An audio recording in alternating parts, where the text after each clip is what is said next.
Mtazamaji wa A3 TV, karibu kwenye taarifa ya habari. Utakuwa nami msomaji wako Aisha Musa. Leo tarehe 16 mwezi wa 6 2026 saa 6 kamili mchana tunakuletea habari kwa ufupi, na kwanza ni muhtasari. Basi yaadhimisha kumbukizi ya siku ya Imam Mahdi. Field ni mwanzo wa kutoboa kwa wanafunzi wa kozi ya uandishi. Maadhimisho ya siku ya polisi yafana mkoani Pwani. Fadhila za usomaji wa Qur'ani ndani ya mwezi wa Ramadhani. Habari kamili. Wipers yaadhimisha kumbukizi ya kuzaliwa kwa Imam Mahdi kwa michezo mbalimbali kwa wanafunzi wake. Amina Shabani ana taarifa zaidi. Maandalizi ya maadhimisho ya siku ya kuzaliwa kwa Imam Mahdi alayhi salam yameendelea kwa kasi sana katika kiwanja cha HOP2 Girls siku ya Ijumaa, yakihusisha michezo mbalimbali kama sehemu ya kuwakutanisha vijana. Michezo hiyo ikijumuisha mpira wa miguu na michezo mingine inayolenga kuimarisha afya, mshikamano pamoja na maadili mema miongoni mwa vijana. Vijana walioshiriki wameeleza kufurahishwa na michezo hiyo, wakisema imewasaidia kujenga urafiki na nidhamu. Jina naitwa Neema Ali Beku. Mimi ni mwanafamilia wa HOP hapa Kibaha, Pwani. Leo kulikuwa na maadhimisho ya michezo hapa HOP, ambapo mimi nilishiriki michezo ya mpira wa miguu uwanjani. Michezo hii ilinisaidia kujenga afya, kupata burudani, na michezo hii tuliifanya kwa ajili ya kuadhimisha mazazi ya imamu wetu wa zama, Imam Muhammad Mahdi ajallahu ta'ala faraj, ambayo ilisaidia katika kuimarisha mshikamano wa vijana, kuunganisha jamii na kuonyesha kwamba tupo tayari kwa ajili ya kumpokea imamu wetu wa zama. Naitwa Nasuri Lidunda. Mchezo kujenga sisi kwa afya akili na kusaidia watu wale waliokosa dini tuwafundisha, na inatusaidia vitu mbalimbali. Kwa hiyo tunawakaribisha watu waje kushiriki huo mchezo, hata kama upo sehemu mbali tunawakaribisha.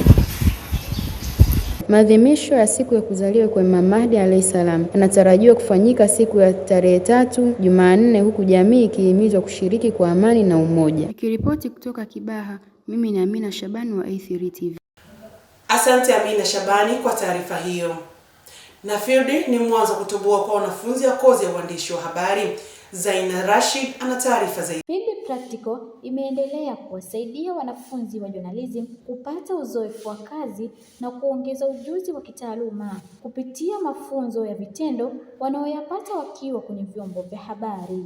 Akizungumza na A3 TV katika shirika la Tanzania Broadcasting Corporation, mwandishi wa habari wa kituo hicho Ibrahim Kasongo ameeleza matarajio ya vijana na ujuzi wanaoupata wakati wa mafunzo hayo. Mwingine anakuambia nataka kusoma habari vizuri kama fulani, nataka kuwa mpiga picha mzuri, nataka kuwa producer mzuri. Kwa hiyo utaona hiki ni moja kati ya kitu kinawafanya wawe vizuri zaidi katika field zao wanapokuja kwenye media. Ni kwa nini? Ni kwa sababu wanajua ambacho wanakitaka. Mtu akiwa field, kitu cha kwanza kabla ya vyote anafundishwa. Mwandishi wa habari anatakiwa awaje. Mtu akikuona tu kwa nje, kwa mbali, aweze kujua wewe ni mwandishi wa habari. Uandishi wa habari hauanzii wewe ukiwa studio, unaanzia kwanza kichwani mwako. Namna ambavyo unajiweka, namna unavyoongea, namna unavyovaa, namna unavyonyoa, namna ambavyo unaishi na wengine. Kwa cha kwanza tunawafundisha namna ya kuwa mwandishi wa habari kwa maana ya muonekano na behavior kwa maana ya tabia. Lakini kitu cha pili tunawafundisha kutafuta habari. Hapa ndipo ambapo kumekuwa na changamoto hasa katika dunia ya sasa hivi yenye taarifa nyingi kuliko kawaida. Kuna misinformation, kuna disinformation. Kwa tunawafundisha namna sahihi ya kutafuta taarifa. Aidha, wanafunzi wa chuo cha MSJ kilichopo mkoani Morogoro wameelezea jinsi gani field practical ilivyoweza kuwasaidia katika kupata uzoefu na changamoto zao katika mafunzo yao. Masomo yangu ya journalism kwa sababu imenifanya kuniongezea kujua vitu kwa vitendo kiachana na taaluma ambayo nilikuwa naipata darasani. Kwa hii imenijengea uzoefu wa mimi siku ambapo